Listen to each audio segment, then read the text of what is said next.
Hello everyone, कैसे हो आप सभी और कैसी चल रही है सभी की तैयारी। आज का हमारा टॉपिक है कंप्यूटर की सेकंड थ्योरी क्लास, जिसमें हमने कल पढ़ा हुआ था एमएस ऑफिस को हमने देखा था, और एमएस ऑफिस के बाद हमने डायरेक्ट आए थे हम किस पर, एमएस एक्सेल पर।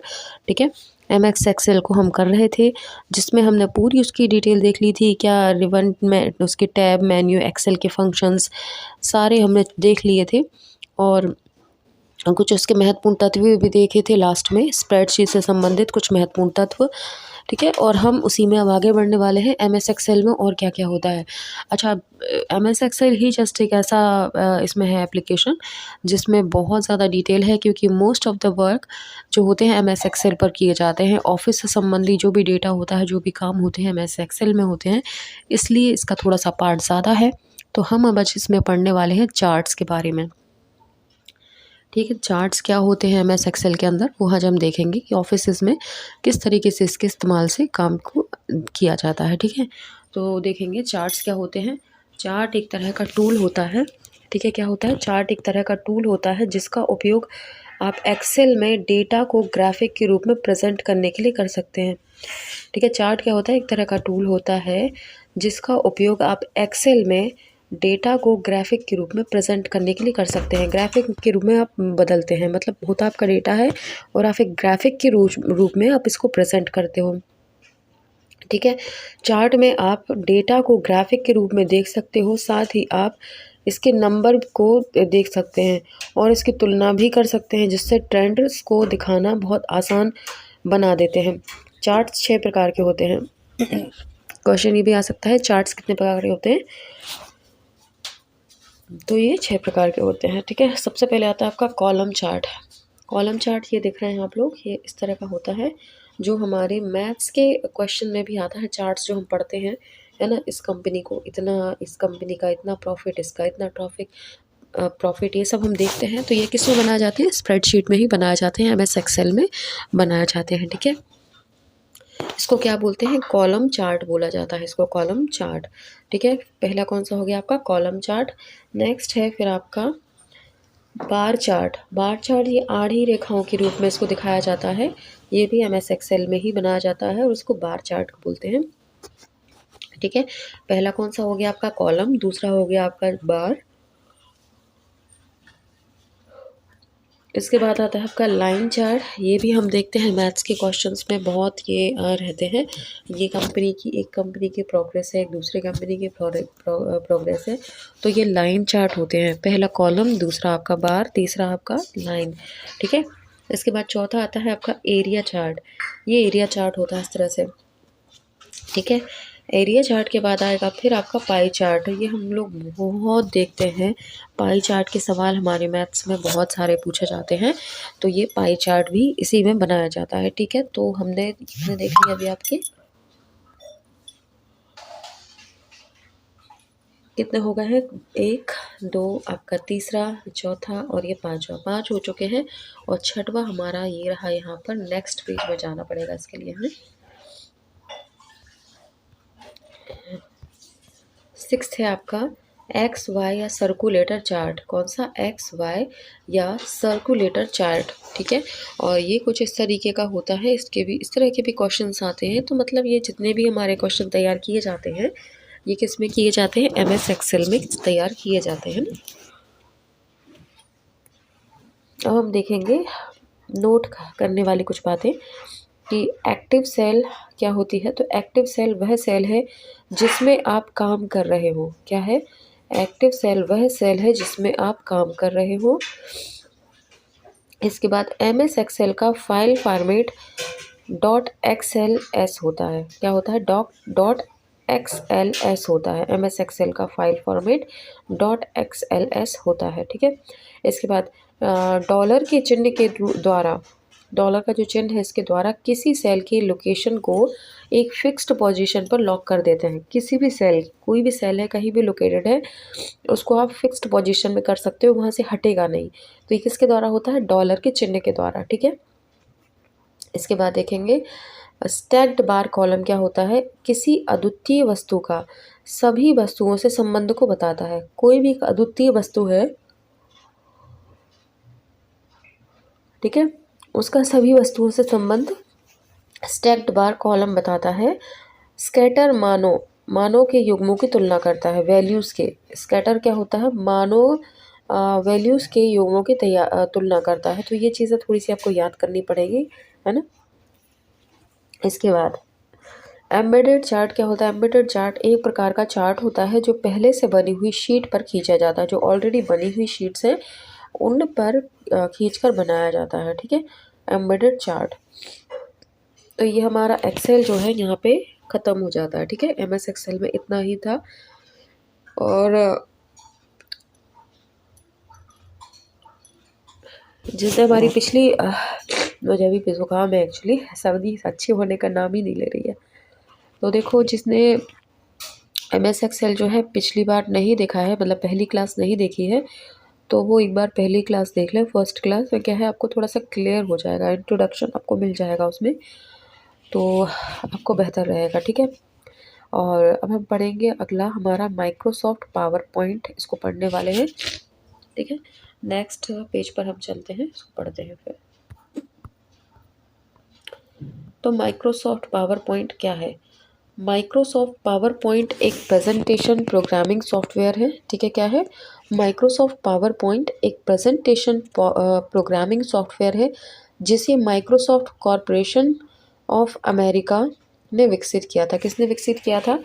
पावर पॉइंट एक प्रेजेंटेशन प्रोग्रामिंग सॉफ्टवेयर है जिसे माइक्रोसॉफ्ट कॉरपोरेशन ऑफ अमेरिका ने विकसित किया था, ठीक है। माइक्रोसॉफ्ट कॉरपोरेशन ऑफ अमेरिका ने विकसित किया था, जिसमें हम अलग अलग प्रकार के प्रभाव और एनिमेशन के साथ साथ अलग अलग प्रेजेंटेशन बना सकते हैं, ठीक है। इसके एनिमेशंस के द्वारा और अलग अलग प्रकार के प्रभाव के द्वारा, इफ़ेक्ट यानी प्रभाव मतलब इफ़ेक्ट होता है, ठीक है। अलग अलग प्रकार के इफ़ेक्ट और एनिमेशन के साथ अलग अलग प्रेजेंटेशन बना सकते हैं। अब अगला है पावर पॉइंट प्रोग्राम विभिन्न प्रकार के प्रेजेंटेशन को सरलता और शीघ्रता से तैयार करने, उन्हें सुधारने तथा प्रेजेंटेशन का अभ्यास करने में हमारी सहायता करता है। क्या करता है पावर पॉइंट प्रोग्राम, विभिन्न प्रकार के प्रेजेंटेशन को सरलता और शीघ्रता से तैयार करता है, उन्हें सुधारता है और प्रेजेंटेशन का अभ्यास करने में हमारी हेल्प करता है, ठीक है। अब आता है आपका पावर पॉइंट के अवयव, ठीक है। पावर पॉइंट के क्या है, अवयव हैं। तो क्या क्या होते हैं पावर पॉइंट में, इसके देख लेंगे। अवयव क्या होते हैं, फंक्शंस होंगे, फंक्शंस है ना, अवयव मतलब, तो ठीक है। स्लाइड देखेंगे क्या है। प्रेजेंटेशन के प्रत्येक पेज को स्लाइड कहते हैं। प्रेजेंटेशन जो होती है स्लाइड, प्रेजेंटेशन पावर पॉइंट में आप जाओगे तो जो स्लाइड्स होती हैं प्रेजेंटेशन के प्रत्येक पेज को, जो जितने भी पेजेस होते हैं उनको स्लाइड कहा जाता है, ठीक है। और बहुत सारी स्लाइड्स पे जो हम अपनी डिज़ाइंस तैयार करते हैं और फिर उनको एक साथ शो करते हैं तो वो प्रेजेंटेशन बन जाती है, ठीक है। प्रेजेंटेशन के प्रत्येक पेज को स्लाइड कहते हैं। ऐसा होता है, इसमें कोई लाइनिंग नहीं होती, प्लेन पेज होता है जिस पे आप डिज़ाइनिंग कुछ भी कर सकते हो। फिर यहाँ पर ये जो देखो, यहाँ पे आपने कुछ भी डिज़ाइन किया, ठीक है, और उसको सेव कर दिया तो वो एक नंबर यहाँ पे सेव हो जाएगा। दूसरी को किया, सेव किया, तो दूसरे नंबर पे यहाँ जाएगा, तीसरे पे यहाँ, चौथे पे यहाँ, पूरी आपकी जितनी भी स्लाइड्स हो जाएंगी और जो सारी आप सेव कर दोगे ना, तो आप फर्स्ट को चलाओगे, उसके बाद सेकंड, थर्ड, फोर्थ, मतलब एक के बाद एक चलती जाएंगी, तो ये आपका प्रेजेंटेशन हो जाता है, ठीक है। आगे देखेंगे, अगेन हमें नेक्स्ट पेज पर जाना होगा। हमने यहाँ तक देख लिया कि प्रेजेंटेशन के प्रत्येक पेज को स्लाइड कहते हैं। अब आगे देखते हैं, ठीक है। वक्ता नोट, अब वक्ता नोट क्या है देख लो। स्पीकर्स नोट, यह सामान्यतः कागज पर छपे हुए साधारण वाक्य या सूचनाएं होती हैं।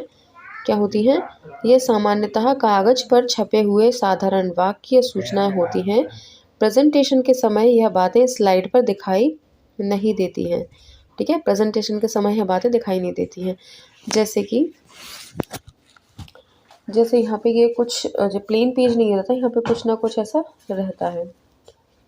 देखो यहाँ पर ये जो लिखा हुआ रहता है ना, ये अभी है, लेकिन जैसे ही आप इस पर डिज़ाइन करोगे ना तो फिर ये हट जाएंगे ऑटोमेटिक। आप यहाँ पर टेक्स्ट एंटर करोगे ना, एंटर टेक्स्ट, तो ये हट के आपका टेक्स्ट आ जाएगा वहाँ पर, ये फिर नहीं दिखाई देगा। ठीक है। ये सूचनाएँ वगैरह होती हैं, साधारण वाक्य कुछ भी लिखा रहता है, तो इस पे आप जैसे ही अपना वर्क करोगे ना, ये हट जाती है, ठीक है। अब आती है आपकी प्रेजेंटेशन फाइल। अब प्रेजेंटेशन फाइल क्या होती है? प्रेजेंटेशन की सभी स्लाइडों को एक विशेष फाइल में रखा जाता है, जिससे प्रेजेंटेशन फाइल कहते हैं, ठीक है। प्रेजेंटेशन की सभी स्लाइडों को एक विशेष फाइल में रखा जाता है, जिसे प्रेजेंटेशन स्लाइड फाइल बोलते हैं। इसके बाद आती है मास्टर स्लाइड। यह ऐसी स्लाइड होती है जिसमें ऐसी सूचनाएं या सामग्री दी जाती हैं जो प्रेजेंटेशन की प्रत्येक स्लाइड में शामिल की जाती है, ठीक है। इसमें क्या है? यह एक ऐसी स्लाइड होती है जिसमें ऐसी सूचनाएं सामग्री दी जाती हैं जो प्रेजेंटेशन की प्रत्येक स्लाइड में शामिल की जाती हैं। कुछ इम्पॉर्टेंट बातें, जैसे कुछ भी आपका मतलब जैसे आपने तैयार किया, मतलब जैसे कि आपकी कंपनी की कुछ टर्म्स एंड कंडीशंस, या आपकी कंपनी का नाम, या ओनर का नाम, या कुछ भी आपने एक स्लाइड पे बनाया है ना, और उसको मतलब सेट कर दिया, तो वो क्या होगा? प्रत्येक स्लाइड में, भले आप अलग से उसमें एंटर ना करो, लेकिन वो सारी स्लाइड में वो लिखा हुआ आएगा एंड तक। मतलब स्लाइड चेंज होती जाएंगी, लेकिन वो डाटा वही, मतलब जो आपने एंटर किया हुआ है ना, जो भी आपने स्लाइड पे जो लिखा हुआ है ना टेक्स्ट, वो उसमें ऐड होता चला जाएगा नेक्स्ट में भी।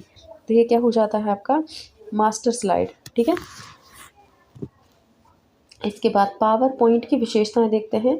स्लाइड ट्रांजिशन, ठीक है। स्लाइड ट्रांजिशन, ये पावर पॉइंट की विशेषताएं चल रही हैं। जब प्रेजेंटेशन देते समय एक स्लाइड के बाद दूसरी स्लाइड आती है, ठीक है, प्रेजेंटेशन में आप दे रहे हो, एक स्लाइड के बाद दूसरी स्लाइड आती है, तो उसके प्रकट होने के तरीके को स्लाइड ट्रांजिशन कहा जाता है, ठीक है। किस स्टाइल में आप कर रहे हो उसको चेंज, एक स्लाइड के बाद दूसरी स्लाइड आ रही, देखा होगा आप। अच्छा, जो आपने अच्छा जो शादी की जो वीडियोस वगैरह होती हैं, देखा होगा जो कैसेट्स आती थी पहले, तो आता था ना दुल्हन का चेहरा घूमते हुआ आता था, किसी का घूमते हुआ आता है, किसी का फूल में से निकलते आ रहा है। तो ये क्या हो रही है? स्लाइड्स ही तो चेंज हो रही हैं उसमें भी, है ना। देखा होगा एक फूल में से दुल्हन खिलते हुए निकल के आ रही है, फिर गोल गोल घूम के आ रही है, फिर यहाँ से लेफ्ट से, फिर राइट से, ऊपर से, नीचे से, जाने कहाँ कहाँ से दुल्हन दूल्हे निकल निकल के आते हैं वो वीडियो में। तो वो क्या होते हैं? ये स्लाइड ट्रांजिशंस ही होते हैं। क्या होते हैं? स्लाइड, ये ट्रांजिशंस होते हैं कि जब प्रेजेंटेशन देते समय एक स्लाइड के बाद दूसरी स्लाइड आती है, तो उसके प्रकट होने के तरीकों को, किस तरीके से आ रही है, ऊपर से, यहाँ से निकल के, यहाँ से निकल के आ रही है, यहाँ से निकल के आ रही है, यहाँ से कहाँ से आ रही है, तो क्या हो जाता है आपका स्लाइड ट्रांजिशन, ठीक है। नेक्स्ट है फिर आपका एनिमेशन प्रभाव या एनिमेशन इफेक्ट।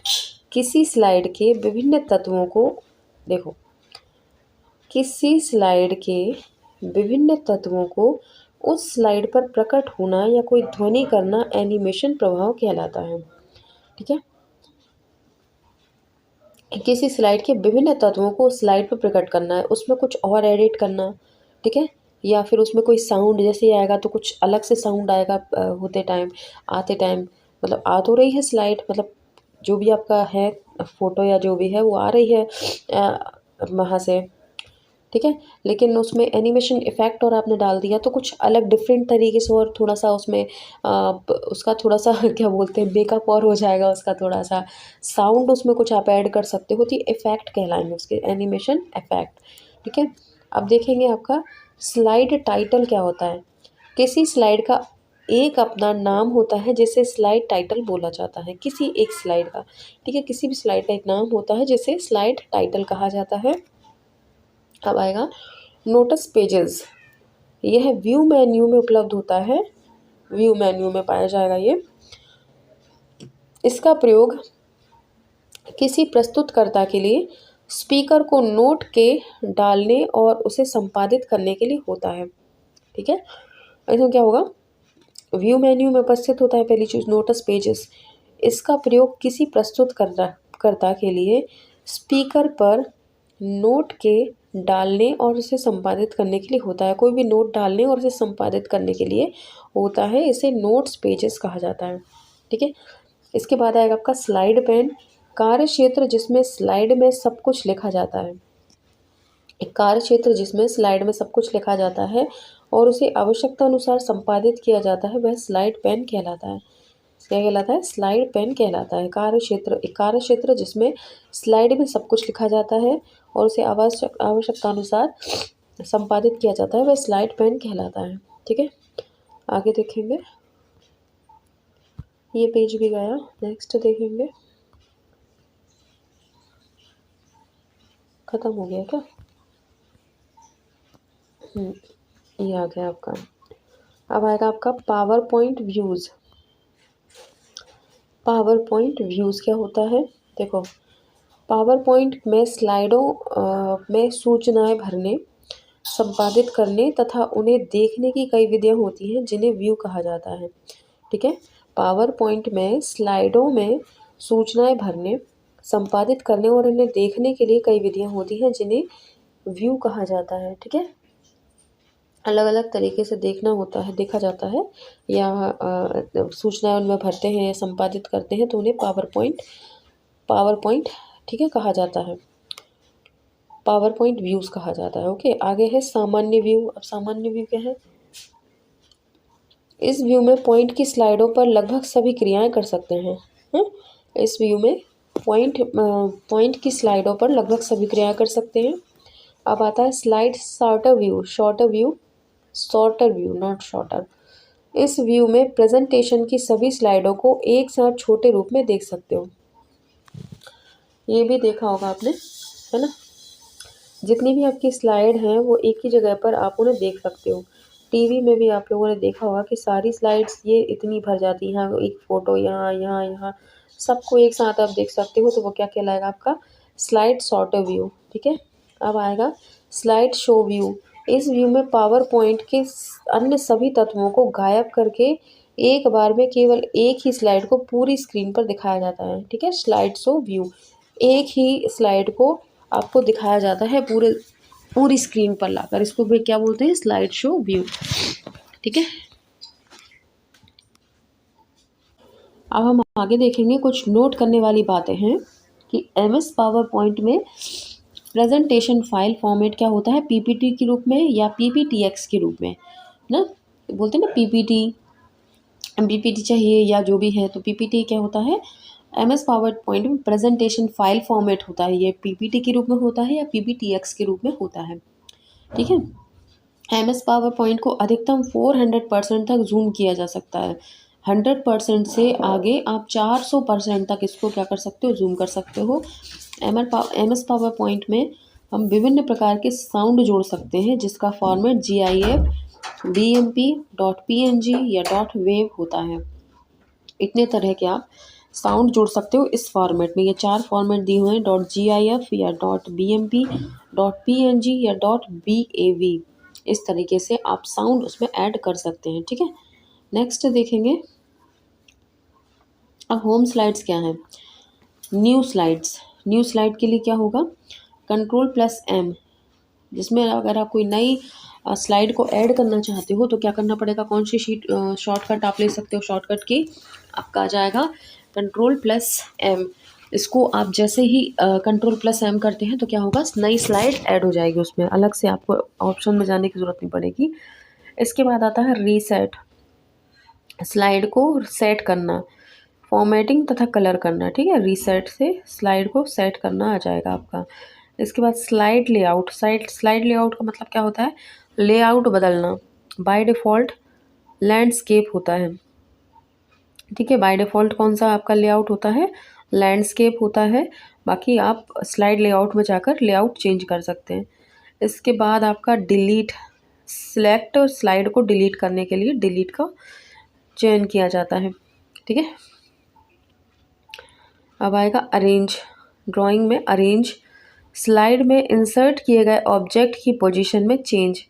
ठीक है, स्लाइड में इंसर्ट किए गए ऑब्जेक्ट की पोजीशन में चेंज, अरेंज आता है। अरेंज का मतलब ये हो जाएगा। फिर आता है शेप फिल, सैल्यूट की गई शेप, कलर, पिक्चर फाइल किया जाता है। ठीक है, सैल्यूट की गई शेप, कलर, पिक्चर फाइल किया जाता है शेप फिल के द्वारा। ठीक है, इसके बाद आएगा आपका शेप आउटलाइन। शेप की आउटलाइन कलर को फिल किया जाता है।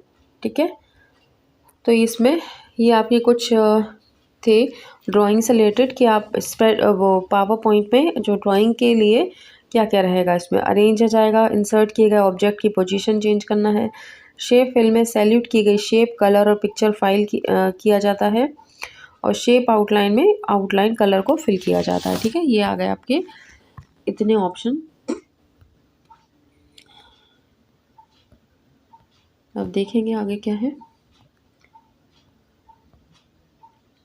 देखो अब यहाँ पे कुछ दी हुई है चीज़ें, ये कुछ दिया हुआ है आपका। देखो एनिमेशन क्या हो जाता है यहाँ पे, समझो। देखो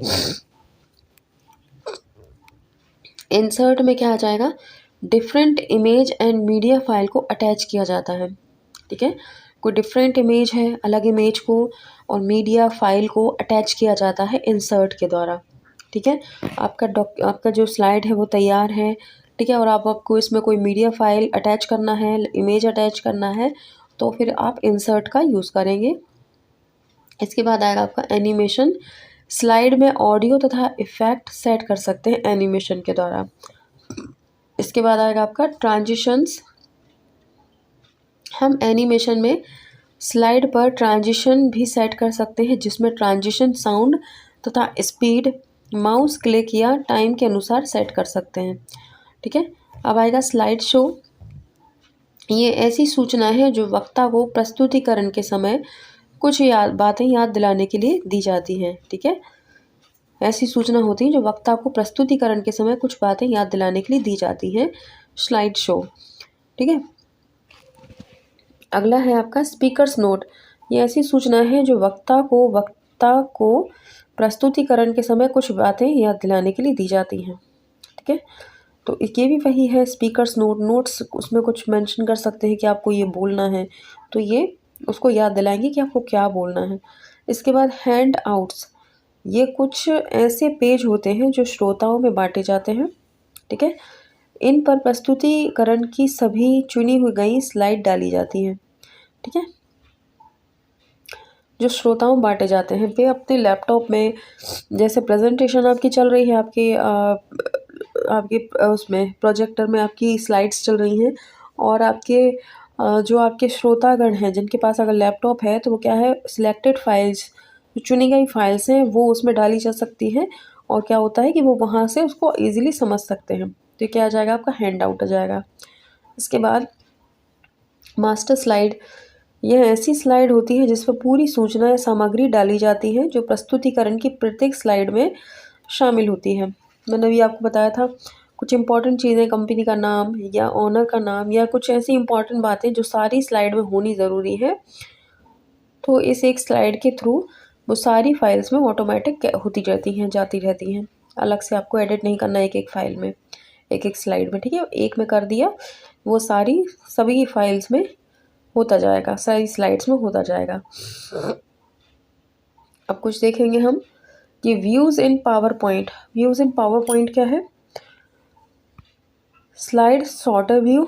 इस व्यू में प्रेजेंटेशन के सभी स्लाइड को एक साथ देखा जाता है ताकि प्रेजेंटेशन के कंप्लीट नेम तथा क्रम की जांच की जा सके। ये मैंने अभी आपको बताया था कि एक पूरी स्क्रीन पर छोटे छोटे बॉक्सेस में सारी स्लाइड्स आ जाती हैं। अच्छा, आपने कभी जैसे आपने वीडियो कॉल की हो एक से ज़्यादा लोगों को की होगी, है ना, तो उसमें क्या है कि पूरी फ़ोन स्क्रीन पर जितने भी लोग जुड़े हैं सबकी छोटी पिक्स आ जाती हैं। तो ये क्या है, यही तो है फिर, ये स्लाइड शॉर्टर व्यू, सभी एक साथ वहाँ पे दिख रहे हैं, है ना। और तो ये हो जाएगा उसमें। अगला है स्लाइड शो व्यू। अब ये क्या है, स्लाइड को फुल स्क्रीन पर डिस्प्ले करना क्या हो जाएगा आपका, स्लाइड शो व्यू हो जाएगा। अब आएगा MS पावर पॉइंट में रेडी टू यूज़ का क्लिप आर्ट से होता है।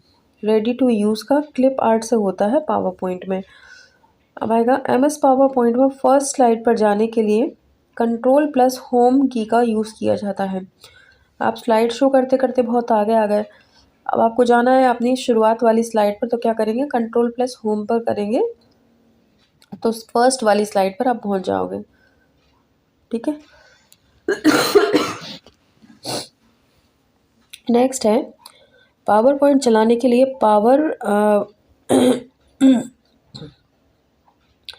पावर PNT.X का यूज़ किया जाता है। इसकी विंडो की जूम साइज़ 10% से 400% तक होती है।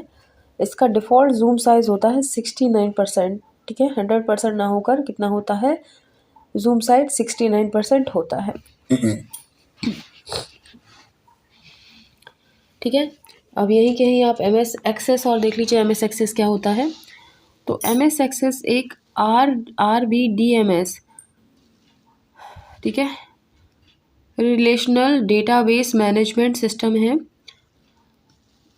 ठीक है, जिसमें relational Microsoft jet database engine के साथ GUI ग्राफिकल यूज़र इंटरफेस और सॉफ्टवेयर विकास टूल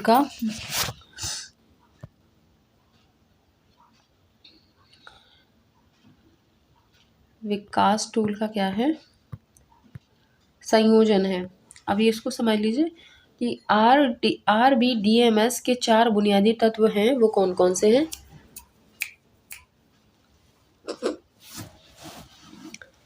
टेबल्स, पहला आ जाएगा आपका टेबल्स। यह विशेष विषय के डेटा का संग्रहण है जिसके निम्न तत्व होते हैं।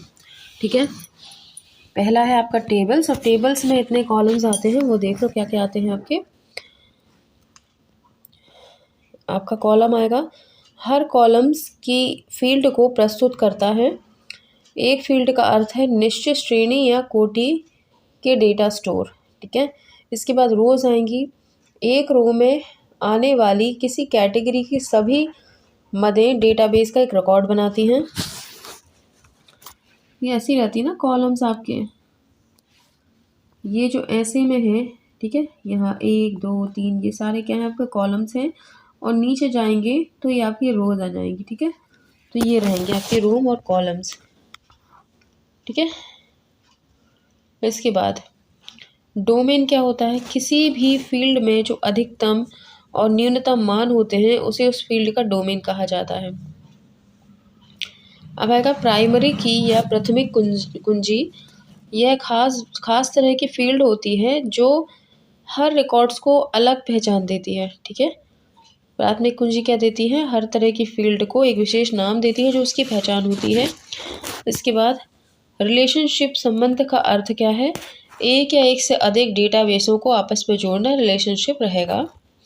ठीक है, इसके बाद हम देखेंगे क्वेरीज। क्वेरीज क्या होती हैं, यह डेटाबेस से किसी विशेष डेटा को व्यवस्थित तरीके से देखने के लिए होती है। ठीक है, यह डेटाबेस किसी विशेष डेटा को सुव्यवस्थित तरीके से देखने के लिए होती है। इसके बाद इसके द्वारा बचत होती है। एक्सेल की क्वेरी दी गई कंडीशन के आधार पर डेटा को ढूंढती है और यह स्क्रीन पर दिखती है। अब आएगा फॉर्म्स। यह डेटाबेस में स्टोर हुए डेटा को सरल फॉर्मेट में दिखाता है। अब आता है फॉर्म्स। यह डेटाबेस में स्टोर हुए डेटा को सरल फॉर्मेट में दिखाता है। ठीक है, डेटाबेस में जो स्टोर हुआ डाटा उसको सरल फॉर्मेट में दिखाता है। फॉर्म्स के द्वारा रिकॉर्ड को देखा जा सकता है, एंटर किया जा सकता है या उसमें फेरबदल किया जा सकता है। फॉर्म स्क्रीन पर एक समय में एक ही रिकॉर्ड दिखाता है। ठीक है, जो फॉर्म्स है वो स्क्रीन पर एक समय में एक ही रिकॉर्ड को दिखाता है और इसमें आप एंटर कर सकते हो, इसमें फेरबदल कर सकते हो। ठीक है, इसके बाद रिपोर्ट्स। यह डेटा को एक इस प्रकार डिज़ाइन करने में मदद करता है कि यह आसान बन जाए और इसका विवरण जल्दी से समझा जा सके। ठीक है, ये रिपोर्ट्स हो जाएंगी आपकी। तो ये हो गया आपका, ये हमारा आज कंप्लीट हो गया। ठीक है, अब इसमें क्या है, प्रमुख तथ्य हम पढ़ेंगे इसमें आगे, और ज़्यादा बड़ा कंप्यूटर है नहीं, मुझे नहीं लग रहा कि 5-6 दिन से ज़्यादा चलने वाला है। 5-6 दिन में आपका कंप्लीट हो जाएगा। फिर उसके बाद अपन CDP स्टार्ट करेंगे। ठीक है, बहुत लोग डिमांड कर रहे हैं कि CDP लाओ भाई, CDP ले आओ, तो अपन CDP ले आते हैं। ठीक है, तो इसको अपन कंप्लीट करेंगे तो कंप्यूटर हमारा जल्दी से फिनिश होने वाला है, फिर CDP स्टार्ट करेंगे अपन। ठीक है, तो आज का वीडियो कैसा लगा बताइएगा और सपोर्ट बनाए रखिएगा, है ना, ताकि आपको अच्छा कंटेंट मिलता रहे। लाइक शेयर सब्सक्राइब ज़रूर कर लेना और अपने दोस्तों में शेयर ज़रूर कर देना, ठीक है। और प्यारा सा कमेंट ज़रूर कीजिएगा, ठीक है। अगली वीडियो मिलते हैं, तब तक के लिए बाय।